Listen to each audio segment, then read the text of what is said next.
bending'eyo purpose mano ma devolution conference mabo bede county ma Homa Bay juma manyien.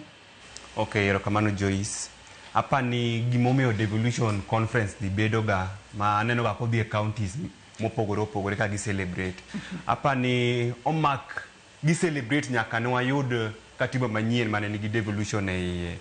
2010. Koro en mana celebration magibiro governors gi national government plus the MCAs giriwo pachgi gineno atua magisegoyo e nyaka ne devolution chakre. Shida magiseyudo gi kaka ginyalo improve e gik gisebedo kaka gitimo e development gi. Koro kanyo mido ka MCAs be kao agendas gi gitero ne jotend gi governors gi gitero ne president ni kanyo president dhi day one ido ni kanye makoro girome kanyakla national government plus the county government rome kanyakla to share anga osebedo kaka timore shida mane magisebedo kaka giyudo to ere kaka ginyalo solve these things to kanye ma wananchi be jopiny yude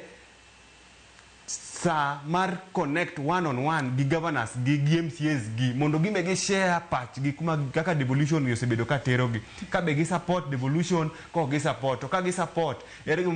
gi sebedo ka support koro conference ma osebedo ka kitimo ni en mana mar celebration to kendo en mana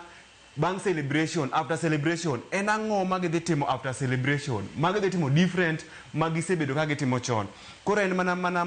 mar kelo new idea gi new things devolution eme yudo ka kata baba ma the father of devolution be oluong kata cha mondo ogol pache owache ni ka gima ne wabiro mar devolution ere kumosechope